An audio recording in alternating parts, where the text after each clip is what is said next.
MFs and others, hello and welcome to the pilot episode of Hustle Like You Broke. Each week, we will take a balanced look from behind the scenes, celebrating the working class heroes of the concert industry. My name is Matthew Walt, coming to you from Boston, Massachusetts, where I'm currently sheltered in place. 5 weeks at home marks the longest stretch I have done anywhere in the past several years, and it is fucking weird. Love my kids, but I'm not happy about it.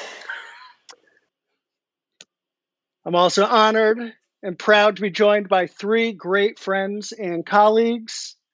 Coming to us from Los Angeles, California, one of the world's great audio engineers and a true MF to me, Mr. Kyle Hamilton. Good afternoon, sir. Good evening. How are you? Enjoying this Coronacation? I am fantastic. And how are you today, sir? It's sunny. It's a balanced day. Just sitting back here recovering from about eating a little bit too much crunch berries. But other than that, Crunch berries. maintaining, keeping a low You profile. and your crunch berries. Well, I aspire to achieve your balance, and I appreciate you, sir. Also coming to us from Los Angeles, California, and another of the world's great audio talents, Mr. Chris Lee, a.k.a. my good brother Banks. What's going on, brother Banks? What's going on, brother Walt? How's it going? Excellent. What were you going to say, my friend? No, I was just going to say hello. I don't have much to say. I'm sheltered in place. So, you always have things to say, and I appreciate that. Last but definitely not least, coming to us from Miami, Florida. So we are covering the United States here. The amazing, incomparable Christine Dallas. What's new with you, Dallas? In place, trying to get away from this, trying to stay physically distant, not socially distant. How's that? I like that. I appreciate that. So here we are. It is currently the third week of April, and everyone knows what Tax that time. means. How is your Coachella going this year? Well, I'm still working on the sand from last year that I can't get out my teeth. Well, that sounds about right.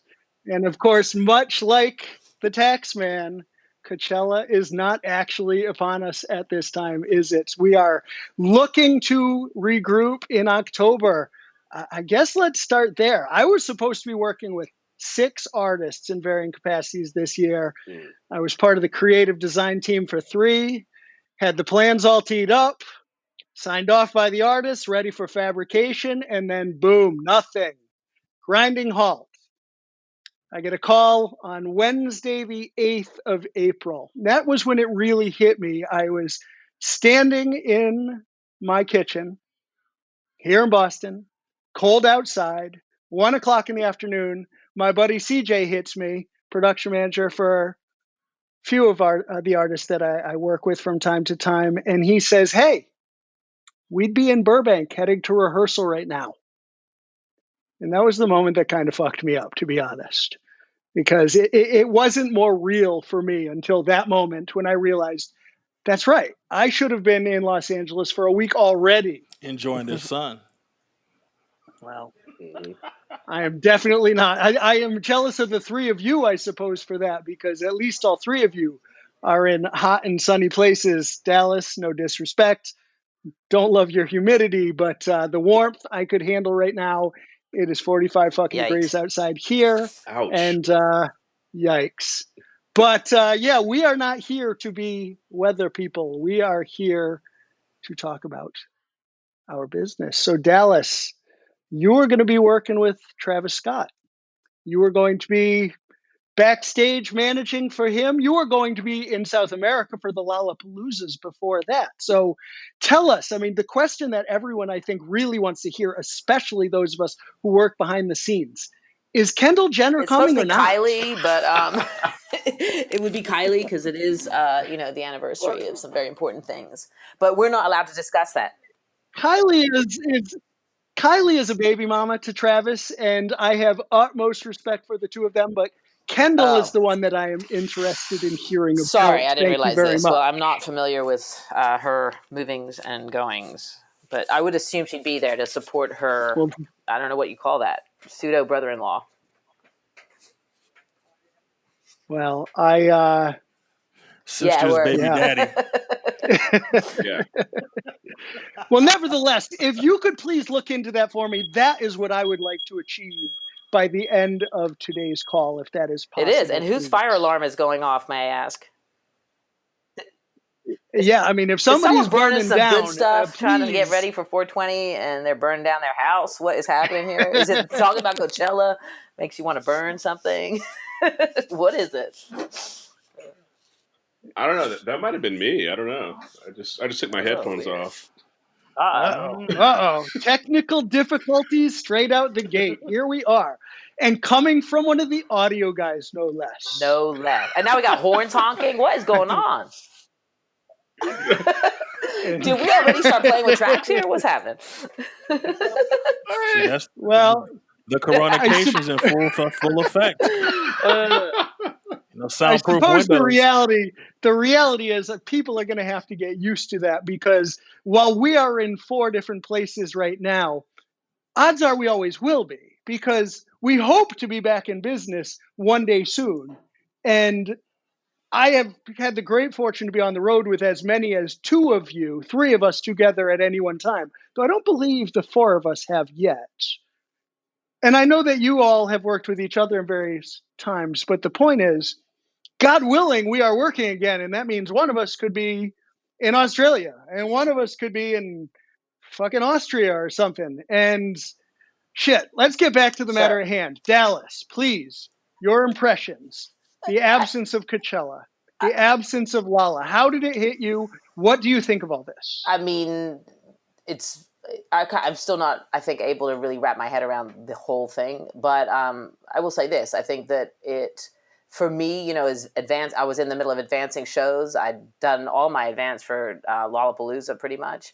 And, we were ready to go. And then, is the scale of, I pay attention to the news. I'm someone that reads the news every day. So, I was aware of what was happening in China, and I was kind of watching it and hoping it would not turn out to, in fact, what it did, in fact, turn into. But I think from a business perspective, what is very interesting was, as we were working towards not the 3 Lollapaloozas we were doing, and then the Coachella, it's how the information comes back to people like us that we're not going somewhere. Like, oh, by the way, we're expected to continue to keep working because you don't want to ever let the cat out the bag that the artist isn't going to go. You may not have heard that yet. We don't know what was happening, but you could feel the brakes coming on. But again, the official word never really came across except for in the news. Where do we learn about things? In the news. We don't really learn about them in a formality. And I don't think that's just because of, I'm not saying because of who I work for. I think it's typical in the industry.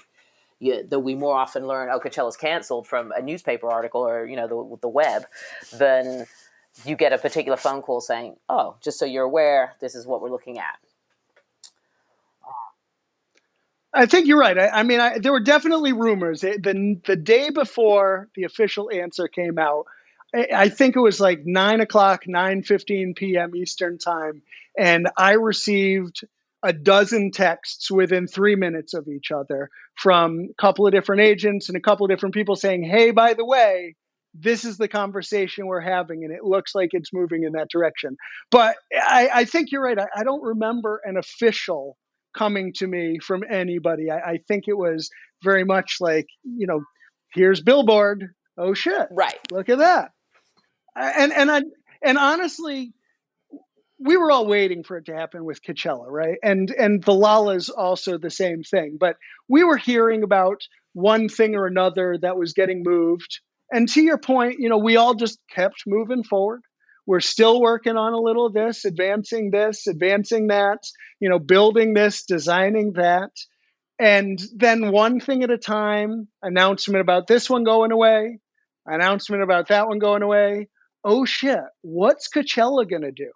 Like, Coachella was the one where everybody said, when Coachella moves, that's the sign.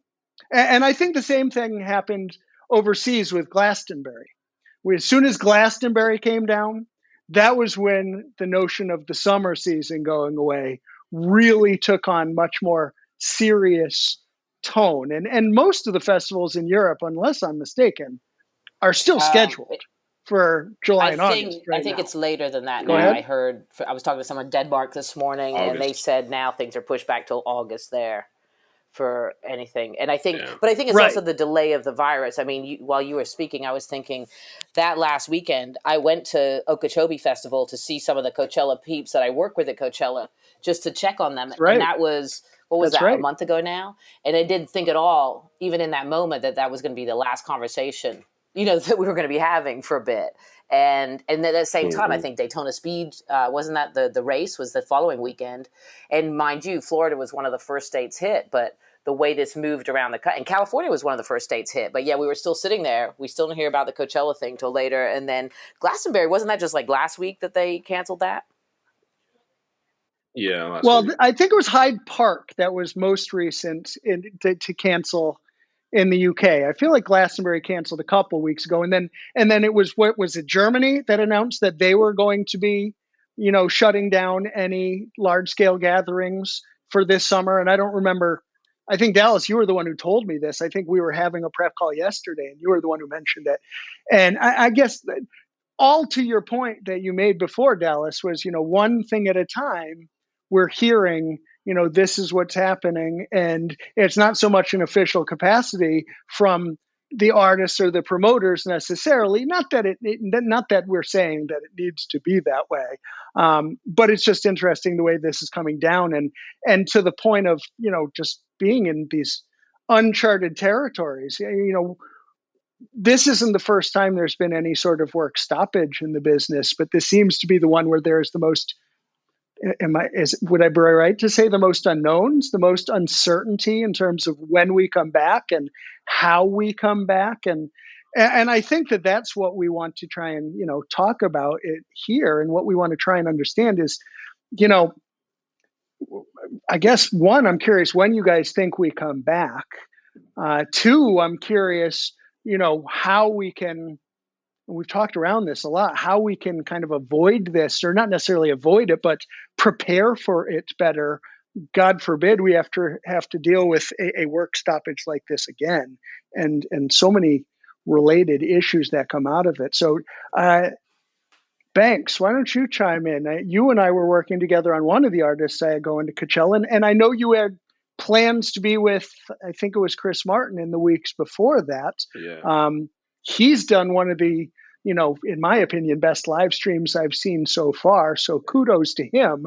But unfortunately, I suspect you weren't there with him in his living room to record him at that piano. So the work stoppage nonetheless has affected you. What do you think? What do you think about when we come back? What's your feeling? And what's your feeling on this work stoppage, and what we can do moving forward as an industry in order to put ourselves in a better situation and prepare for a work stoppage again?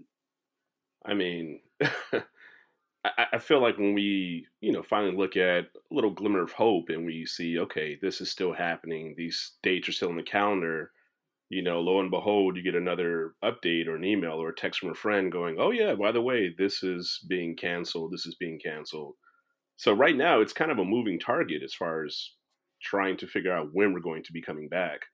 I mean, I saw early this morning that Belgium, they canceled everything until August 31st, which includes a lot of shows that I was going to be doing this summer at Rock Worker, Pukal Pop, all those festivals in Belgium. So, it's kind of a moving target.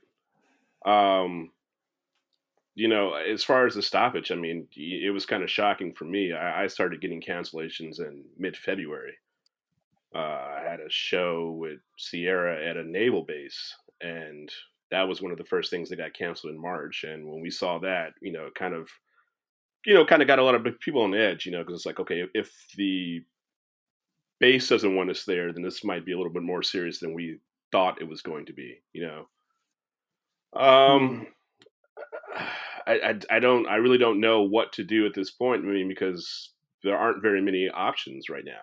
You know, things that you would normally turn to during periods when it would be slow, everything is shut down.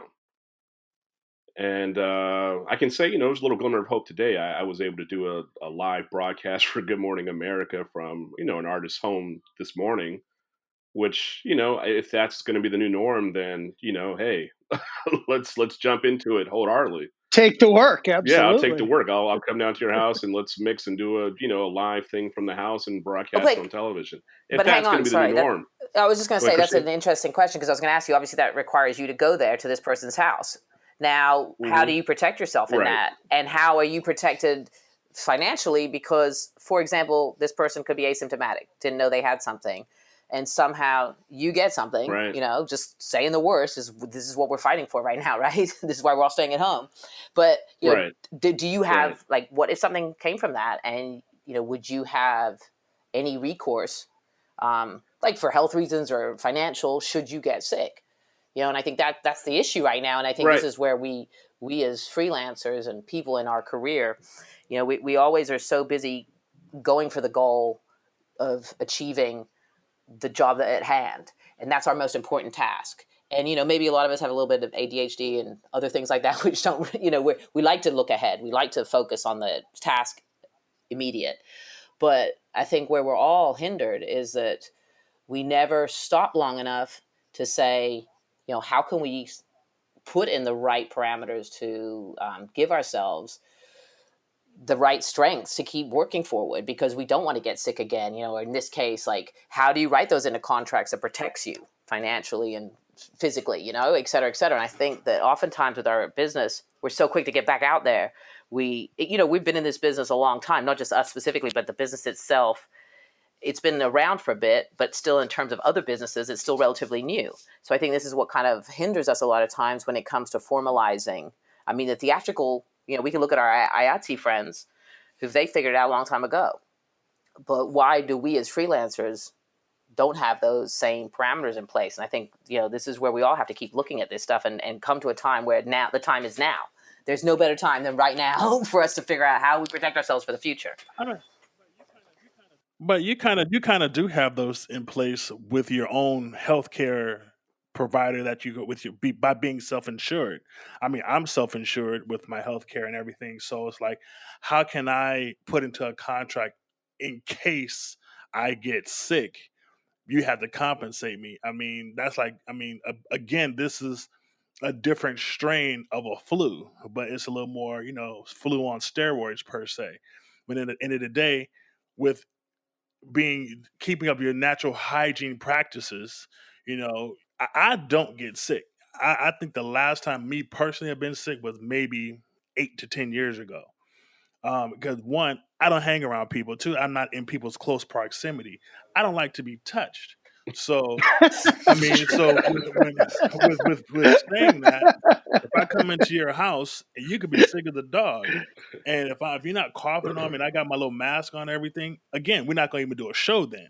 But if you're asymptomatic and I'm not in your face, you're not touching me, it's not necessarily um it's airborne. But I mean, again, you can't live completely in fear. I mean, that's like, I mean, thus far, more people have died from the average flu than from the coronavirus. Whoa, whoa, whoa, whoa, whoa! I got to stop that conversation. Like, let's not get into the political No, I'm not getting. conversation about I'm not this making it shit being political. like a I'm flu. Like, let's what not I'm even go saying is down that road. what I'm saying is at the end of the day, everybody's going to get sick from something at some point in time. Now, if you do the right precautions, whatever, every little thing that you have to do, like to wear your mask, wear your gloves, whatever, wash your hands, mainly wash your damn hands. Mhm. If you kept practice common sense, when you, especially in a work environment, you'll be fine. Like you up there hugging on people's face, kissy, and all that stuff. You're just here to do a job. I'm behind my console. The artist is be over there. You wipe off the microphones. You do your thing. You make your money and you bounce. Mhm. All right, now wait a second. I feel like there's a lot to unpack in what we There just said a is. few There minutes ago. is. I mean, I think Dallas was making an excellent point about what sounded like, dare I say, unionizing, and I don't know that that's necessarily a conversation that we want to be propagating right now or endorsing. But I can certainly see value in the people that we work to get with and for. Supporting our livelihoods and putting some protections in place to ensure best practices. I do think that, to another point about this industry being so young, that we have yet to uh, establish best practices in this industry. My wife works in finance and big business, and I cross my eyes when I hear the things that she's talking about, and bores me to pieces most of the time. But when she talks about best practices, I definitely appreciate where she's coming from, because it's something that is unfortunately alien to us. I mean, there are no industry standards for touring people. I think that's part of what we would, I hope we can examine and explore over the course of these podcasts, kind of talking through, what we can do in order to move things along as an industry. But to move away from that just for a second, I mean, Chris and Kyle are also talking about just working in, under the circumstances that we're given. And nobody's trying to fuck up Chris's paycheck, so we don't want to suggest that he shouldn't have been there, or the artist should have done something different. We want everyone to be able to earn. So let me throw this question back at you. I believe, I'll preface it by saying, I believe that when social distancing measures get lifted, this is just me being a rocket scientist, I think a lot of people would say this, there will be a long period of time before major festivals and arena tours and large scale events can happen again. So do you think there is a path to actually expanding and increasing the number and size of events by taking safety precautions? I know at Okeechobee, Dallas, you referenced this, they had sanitizer all over the festival in order for people to start washing their hands. And honestly, when I read back and realized the date when that happened, I was surprised, frankly, that it was allowed to take place. That weekend that it happened, I was actually in Jakarta, Indonesia, about to load in a festival that I was doing with an organization called 88 Rising. And I absolutely love what these guys are doing. And we're building major festivals all over the world. And this one came to a grinding halt before we loaded in. We literally went to what was supposed to be load in and was at the meeting that was to precede load in that it was decided that this festival needed to come down, that it was not safe to proceed, that we could not put the fans, let alone the artists, let alone the crews, which is another point in terms of the proximity in which these crews live, eat, sleep, and work together, and the petri dish that we create, where everyone has the potential to become sick. But it was decided out of safety that that event couldn't happen. So back to my question, do you see a path to a promoter saying, we will do this festival, we will have to limit the numbers? God only knows what that does to ticket prices in order for artists to make their guarantees. Respectfully. And this has been the problem forever, though. I mean, this is what I have seen my entire career in this business, is that, well, I can't tell you how many festivals back in the day and even to the day, people wash stations. I mean, the list goes on, but it is going to take a virus like this to put better parameters in place. But think about it. Like, you're working your average festival. You can't get people put on a shirt sometimes to walk into catering. That's the basic health care. Well, I mean, come on, man. And then they got some sort of slop bucket outside you're supposed to wash your hands with, and then, here's a little spot of sanitizer. I mean, what's that going to do? And then you're... But why did it take... I'm sorry. Why did it take a virus, a pandemic, to make everybody start thinking about cleanliness and hygiene and disinfecting? We've been doing festivals for ages, and it's nasty out there. As far as even the facilities to use to relieve yourself, those places are nasty. I'm surprised it hasn't happened sooner. Let's be clear and say not all. I mean, there's certainly experience of that. There are festivals I'm having like a PTSD moment right now, thinking about one festival in particular. But not go all, ahead. But a great volume of them are rough when it comes to sanitary regulations and just keeping it clean. Again, they're probably understaffed in regards to making sure that stuff is clean. But that's always seems to be some of the last Yep. things that's looked upon is making sure that you have a clean environment to go to the restroom. Granted, people are nasty, and then you have to have people in there to clean them up. But it's just a rough situation that takes this to now all of a sudden people start thinking twice about washing their hands and doing that in the third. They should have been doing that. Shouldn't have taken the world Well, to be okay, kept to an abrupt halt. but let's look at the positive here. I mean, maybe it unfortunately does take, I hate to say a pandemic event, but a major event for a best practice such as sanitary conditions to improve. Certainly, there are festivals that employ a company like, I believe they're called Clean Vibes, that does a good job of not only keeping facilities Oh, hold clean but on. actually Wait, recycling let and me, if I things can like interrupt you, that. but Clean Vibes doesn't do bathrooms. Clean Vibes, moves trash and recycles trash. There's a big difference there. And this is Okay, why it's okay, important I was because this is the whole thing true. of like, comfort stations versus just a portalet and all the other parts of it. Hmm. Talking about hygiene is huge, obviously, but culturally, there's also different cultural phenomenons with why things are certain ways and whatnot, depending on where you are. But I think in a case like this, when it is a virus that, I mean, the medical community still can't wrap their hands or heads around what this thing is doing. And the issue here in many countries, and particularly in the United States, is if you do get sick, there's nowhere for you to go. That's the problem here. It's not. But I think the issue for people like us is more that, um, you know, there's so many times in our industry, for example, that an artist for some reason has to cancel a tour. And oftentimes the way things work is if you've done work for that artist in forecasting, advance work, therefore, a lot of times the tours still will not pay for that.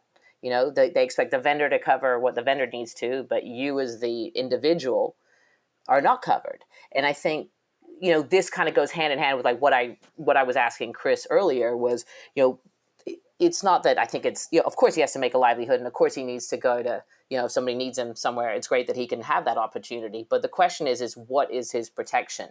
And there are so many little situations like that where we always kind of skirt the obvious or nobody wants to talk about because it does require a lot of money and a lot of effort and it will change the entire dynamics. I remember when OSHA came into play and when I started in this business, you didn't have to wear a harness to get on a grid, to go up in the sky. You get on a rig without a harness. And then all of a sudden everybody started talking about harnesses and hats and we were all laughing, right?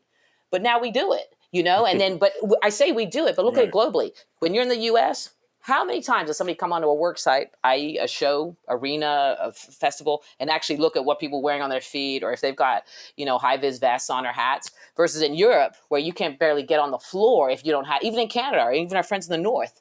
I mean, I've been to shows where a poor truck driver came in the building just to get his lunch. And because he was wearing his flip-flops, he got $1,000 fine. Which is extraordinary, but they are serious when they say put a hard hat on and put the right shoes on and stuff. And I think that's really, to me, what the question is. And, what I see is in the long term is I do think we as an industry kind of need a refocus perhaps and think about the actual humans who make this industry happen. And I'm not talking about unionizing in the obvious way because look, a lot of reasons why we're here is because we hate unions. Yeah. But we do need to look out for ourselves. And I think we need to look out for thinking about how, I've had friends who were carpenters their entire career. And then suddenly they were, because, they no longer drank and went to the bar at night. So they were riding their bicycle in Manhattan, during a residency. It happened to be 3:00 in the morning because that's what we do. Cause we all are weird hours, right? Because we all have different things going on. And, he's riding his bicycle, gets run over by a dump truck, loses his leg. How do you go carp for that? It's hard to be a carp with no leg. Just when I thought you were You know what I'm bringing it saying? But I home. mean, there's a Okay. perfect example of like, how do you protect yourself? And things happen. And, I just think too often we don't take the time out in this industry to look at the long-term health and welfare of the people who build it and make it happen, who make all those pretty lights and beautiful sounds and et cetera. I think we really need to be protecting ourselves for the future. Well, and I appreciate that, and I appreciate you bringing that back around home. I think, again, that is part of what we're doing here, and the conversation we want to spark. We want this podcast to be more than just about us. We will host future episodes with a variety of different industry people to ask their thoughts on the matter. We definitely want to encourage people to reach out to us, contact us, send us their questions, let us know their thoughts, so that we can talk about that. And in time, we do want to establish those best practices. We do want to, move this industry in that direction where safety is a better consideration, more of a consideration for everybody in all situations. And I mean, and again, I appreciate, you going down the rabbit hole a little bit there, Dallas. The question I was going to ask was whether festivals were going to come back requiring people to wear masks. But you answered a much better question than that. Although, again, let me ask that though. Do you think festivals will happen with people wearing masks? Do you believe there is a path to doing events where people will be required to wear masks in order to attend as this thing comes back? I'm just curious. No. I doubt it. You have the virtual festivals for virtual streaming stuff happen first, and then they start trickling down into having people enter the venues and whatnot. And they may do the temperature checks and whatnot, but I don't see them having people wearing masks. Anybody else? I don't think it's going to be a mask situation. What I heard just recently from a couple people, they were talking about the model versus having indoor things versus outdoor, and scientists are leaning more towards saying that outdoor situations will be the route to take before we go indoors. So with festivals, Does that mean festivals? yeah, Okay, I'm sorry. they're Keep talking about going. festivals, amphitheaters, sheds, all that stuff taking place before they allow people to come into arenas. Which is interesting, though, because when you consider what Dallas was saying a few minutes ago about infrastructure and cleanliness of bathrooms, what have you, at least arenas tend to have, permanent facilities. Some of these festivals now, the bigger festivals, certainly Bonnaroo, Coachella, have installed some permanent facilities, but they're still dealing with a lot of the porta-johns and what have you, if not front-facing for the audience, then in the back of house for those of us who are working. Yeah. So that is an interesting point. But I think Kyle's right. I think both of you are right that the live streaming movement is something that will happen more and it will get better. And even when small crowds are allowed to gather, I envision full production, small audience, sound stage, better AR, VR technology being introduced. If any AR company out there wants to reach out and sponsor us, because I really think that there is no question that companies like Oculus and Samsung and the products that they are making to enhance AR experience is kind of not the next step, but a logical technological step to be taking in the near future so that people can be enjoying a full concert experience from the safety of their couch. And I think that the notion of not being able to congregate with your friends and not being able to take pictures saying you were there will be alleviated again by other technology that will allow for people to have fan engagements, to have interaction with each other. I mean, people at festivals pay thousands of dollars so they can stare at their phone and text their friends and tell them the show that they're seeing. They can do that. This is true. All you see is phones. All you see is phones. I mean, right. So we're seeing that they now. can do that from anywhere. We're seeing that now, That's Matt. what I mean, I don't know. What I do don't you know mean? if you've been following like with social media, but there are They're several looking D DJs nice, killing it. that have, Yes. yeah, Killing D it. nice, Yes. who's got a crowd of like And 100,000, every day in the middle of the afternoon. So if you Right. convert that into a model where it's a pay model, then you've got 100,000 people, virtually safe in their own homes, watching the Agree. show. Agree. And my only point is I think that it will continue to get better. And the technology will, continue to get better. And as the social distancing measures relax, there will be more full-scale productions that are able to, to do that. And people will get more of a true concert experience out of it, which will allow it to sustain Although, let me ask, I mean, how many people really are sustained by that? When we're on the road, a good sized touring crew is, anywhere Mm-hmm. from 60, 80, 100 plus people. We're not going to sustain all those people. We're certainly not going to sustain the number of hours local labor is going to be working. That's another side of this is the local laborers and all of those who aren't necessarily on the tour. I mean, a lot of those people are still going to be without work. So it will take getting back to full scale, events before all of this, quote unquote, normalizes. But again, agree on the live streaming. But so here's the question, which I think I tried to ask earlier, but nobody actually answered. Kyle, when do you think we actually are back to business, full time touring? Just out of curiosity, because I've heard everything from late summer, early fall to next fall. What do you think? Well, for me, we were up until just a couple of days ago when they extended everything. My calendar had started in middle of June, July, which now I'm assuming is going to go to probably August, September. September. Um, and it won't even be again. It's not going to be full on production. I really believe it's going to be a host of uh, living room couch kind of things, a whole bunch of streaming in a sound stage, a little studio.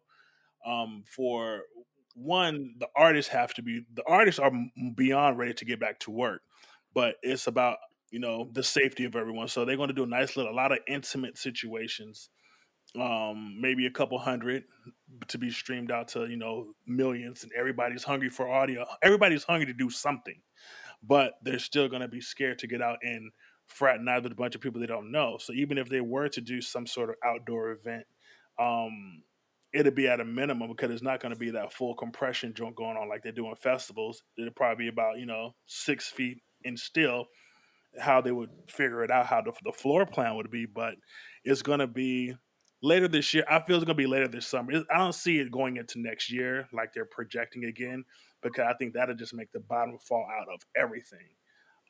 But I think late summer, early fall, and to get the juices flowing and to test the water. There's going to be a few test situations to see how they work, and once one thing kicks off that's of substantial nature, then everybody else will follow suit. I love your positivity. I want to drink that Kool-Aid. I am not sure that I am ready to buy that, but thank you for that perspective. I appreciate you leading with that. Banks, what do you think of that? I I would love to be positive and say, September, October, fall.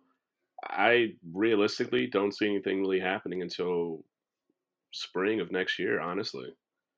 Um, Dallas? I Oh, mean, because I'm sorry. I, Please I keep was I was going. gonna say because just not only just with large gatherings, but I mean I know of several artists that I work for that are huge Yeah, bingo. germaphobes. You know, That's who I know. and Mm-hmm. I Yes, mean Mm-hmm. sir.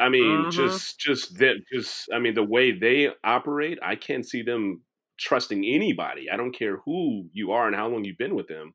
I just don't see a lot of these artists just jumping into a situation where they're going into public spaces, Bingo. even with people that they know.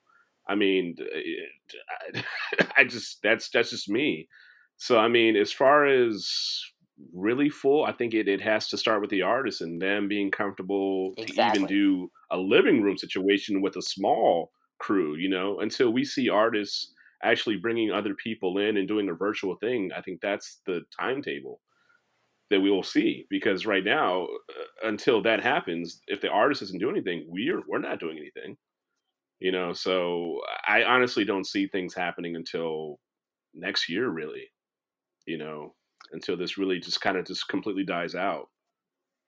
Okay. Okay. I unfortunately I think I tend to align more with that thought process. But Yeah, Dallas, I want to what be about you? optimistic What do like you have to Kyle, say? and I do believe that small, tight events, basically what we were describing, are more likely to happen first before the large festivals. I mean, I think Coachella happening in October is a dream. I wish it was a dream, but We'll see if it happens, but I don't think it will, because I think until the science community can give us specific parameters that we can check people. It's just like Chris said, most of the artists I work for, they are germaphobes, and they are not going to expose themselves or before we even think about putting it on a big scale. And I think we have to, money we need, but I am concerned about my own welfare and and healthcare. And I'm not like, would I get on a bus without all the information that I think I want to know? I mean, how do you guys feel about that? I mean, I think it's going to take a lot before it's going to be really interesting, I should say. Who's going to be the governing body? Who's going to say in our industry? I mean, do we have to look at Live Nation as a governing body now? Or is AEG? Like, who is the authority that can perhaps put into place what we need to then move this forward? And I think maybe we're lacking that. Who knows? I'm very curious and fascinated how, and you guys correct me, but I heard yesterday that the mayor of Los Angeles is saying no live events until 21.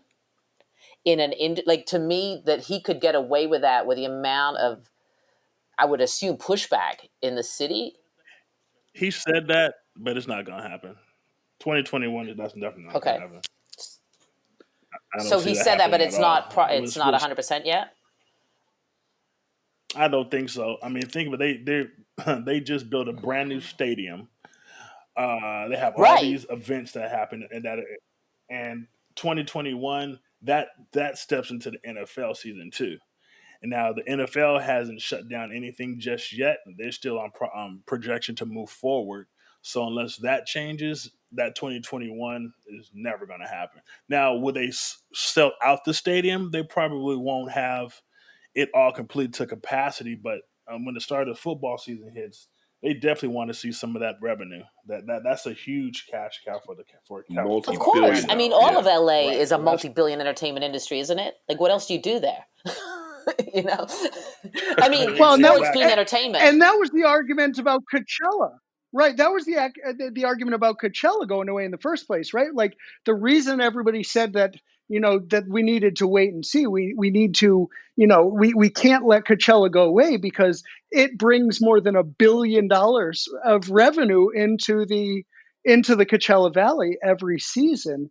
And I think that's, the competing interest of dollars versus, safety and security. I mean, that is an issue that's obviously being discussed at all levels, at our level, at the basic business level, at small business level, at large scale business, big business, government. I mean, everybody is debating, but I don't know. Again, Kyle, I think that I appreciate where you're coming from. I hope that you are right. I hope that we are back in business before 2021. I don't know who will make that decision. I don't know if it will come from government officials or if and when it does, if promoters will be on board with it.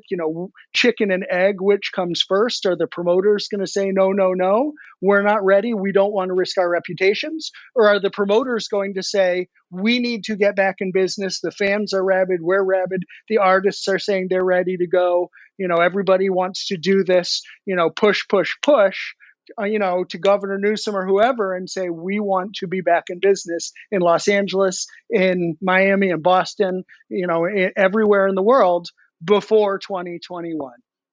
Anyone parting thoughts on that? How do we do it? We have to wait. Do it? Well, that is definitely a question. I will say this. I work very closely with the American Red Cross and have for 35 years on swimming. Okay, swimming is a sport that is not a contact sport, but it's a physical skill that is very important if you care about water safety and if you want to make sure you don't drown and lose somebody unnecessarily. Now, we can't proceed in the swimming community with anything. Like, there's a big conference next week. I'm going to get on a Zoom call and find out what's happening. But, swimming programs all over the country are opening up for the summer, but we can't. So we can't until the country makes an absolute on how we're going to bring people back together. It doesn't matter how rabid people get for shows. And then what's it going to cost to put on a show? And then how do you transfer that cost to the person? And will they be able to afford that ticket? Because now that ticket's going to probably be even more expensive than it once was. Well, I think that these are a lot of big questions that obviously we're not in a position to answer here today, but I'm glad we're talking about it. I want to keep talking about it. I want to hear from our listeners what they think about it. I want to talk more to other industry professionals in the coming weeks and months to see what they feel about it. I also want to talk about how and what we more immediately can be doing in the immediate future to help ourselves, again, to hopefully find gainful employment in the meantime, and as discussed at the beginning of this podcast, how we can better prepare in the event of a work stoppage for future, whatever the circumstances. But I think for right now, that brings us to the conclusion of our first episode of Hustle Like You Broke. We are all hustling. We will keep hustling. We appreciate our listeners, and we are going to simply continue this conversation with part 2. And we hope everybody will tune in again. I appreciate my associates, Kyle, Mr. Motherfucker, Brother Banks, Yo. Dallas. Appreciate you guys. Appreciate our listeners. Appreciate your support. Until the next time, please stay healthy. And stay wash your safe. hands. Buy a t-shirt at truemf.com. That's truemf.com because y'all talking. Motherfuckers, keep them hand clean. That too. Keep hustling. Thank you and good Cheers. night.